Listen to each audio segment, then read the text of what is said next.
Hello everyone and welcome to my video. I'm going to be doing an interview with Lana Del Rey. I know you're very excited. I'm excited. She'll be here shortly.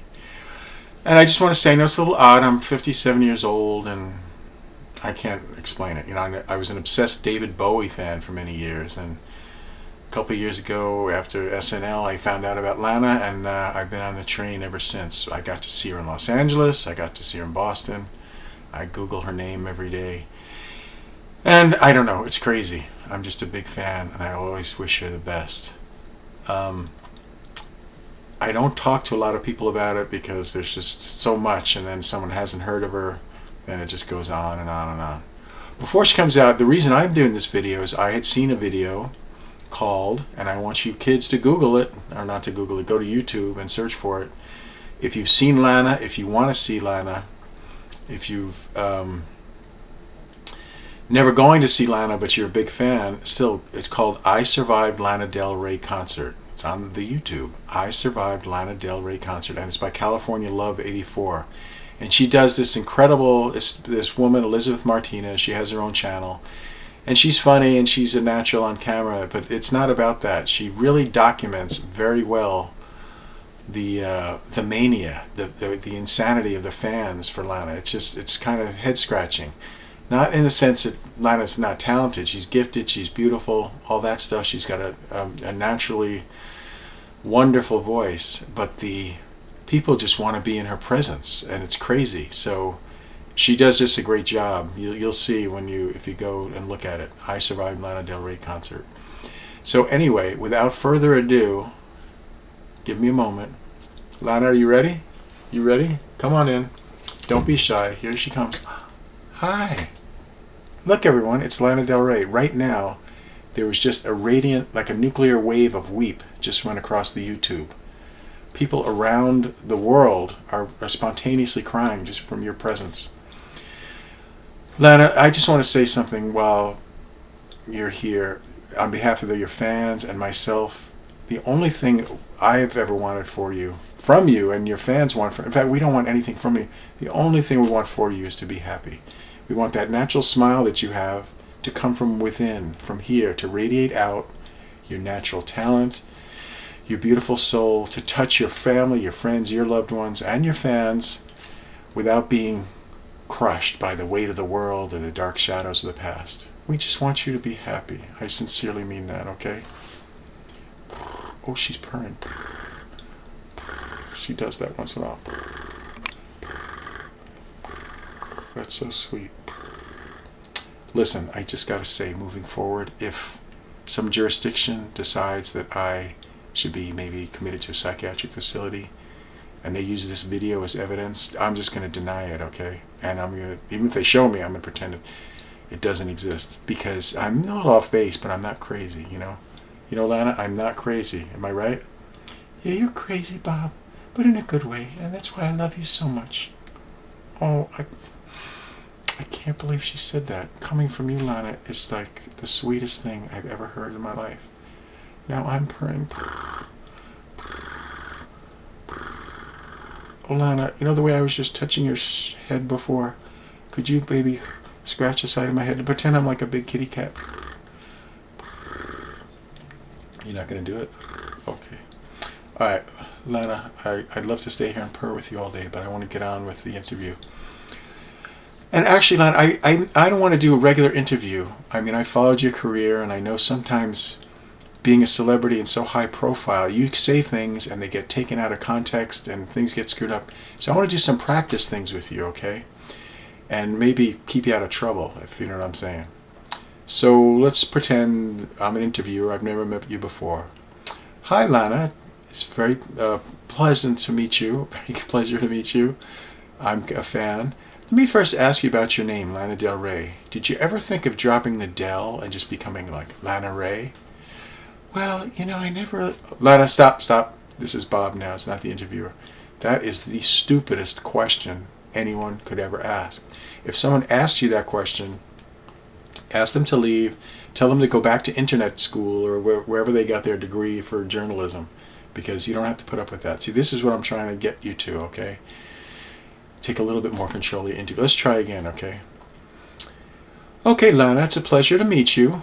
Um, Let me ask you about. It's obvious you're a natural singer, and I imagine as a child you sang. You know, a lot of kids sing. But were you always a songwriter? Did you always know you wanted to be a songwriter? Well, actually, I didn't know I wanted to be a songwriter, but I've always loved words. I've always loved the power of words. Oh, that's interesting, the power of words. Yes, even as a child, I knew certain words were more powerful than others. Oh, so could you give me an example of words that you find are powerful now? Yes, we'll take the N word, for example. Now, it's not a word that I say all the time, but whenever anybody says it, it evokes such emotion and such feelings that it's a very powerful word. Yeah, and on that level, I would have to say the N word is among my favorite words. It probably is my favorite word. Lana, stop. This is what I'm talking about. Just hear me out. I understand what you just said, and you're right, it is a powerful word. I wouldn't say it's my favorite word, but I can appreciate what you said.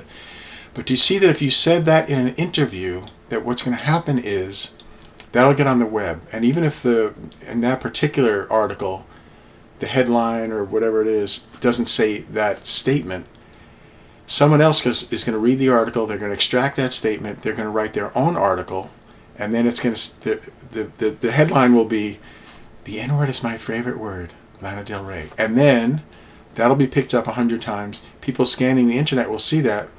Some of them may click on the link and then read the story and hopefully get context, but a lot of them won't.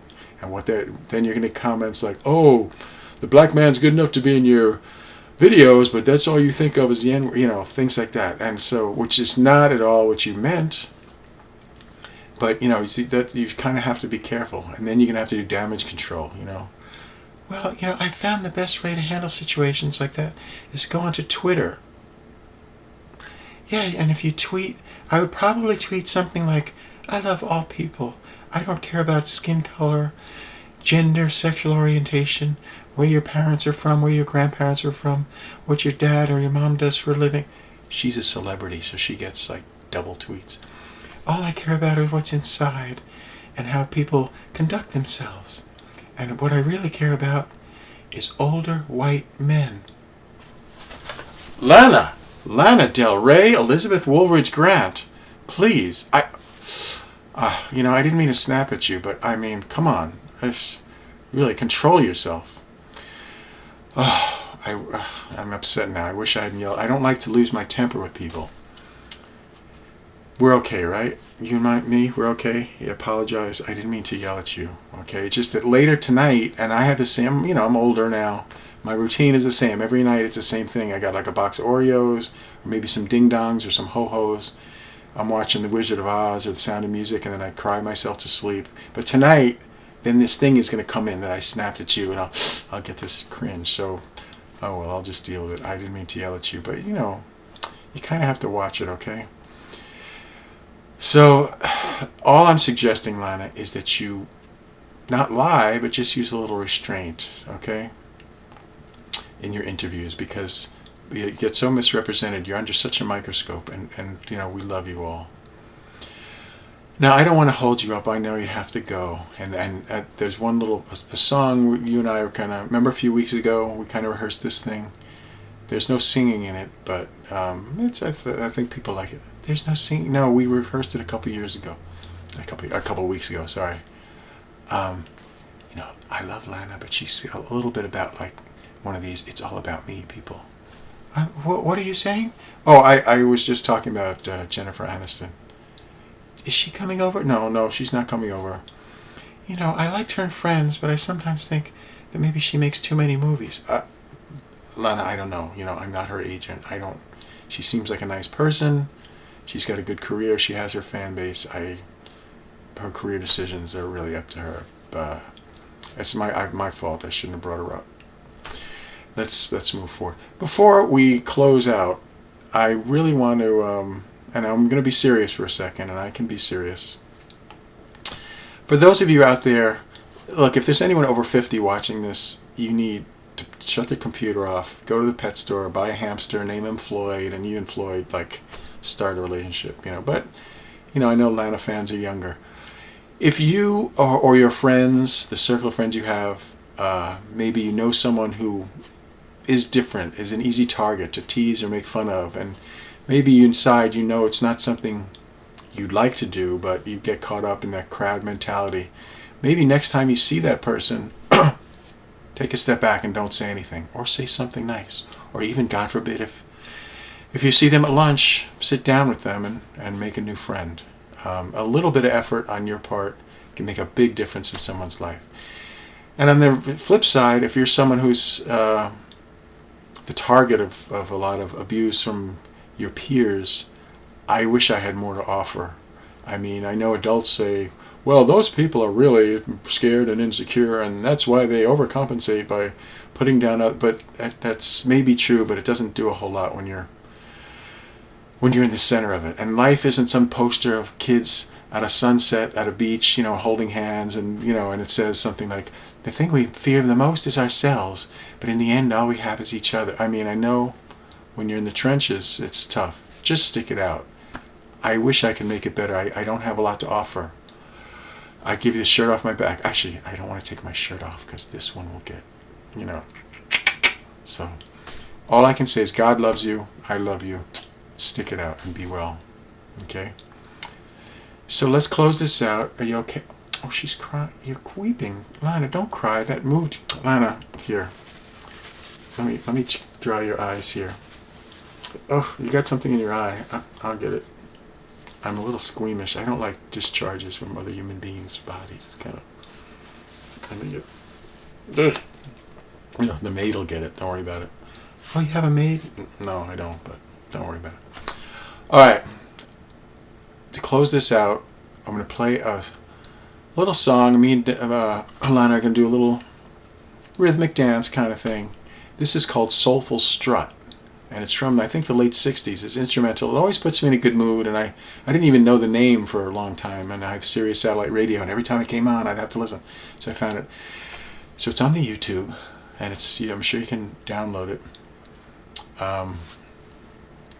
So we're just going to do a little bit, because I know we're not supposed to...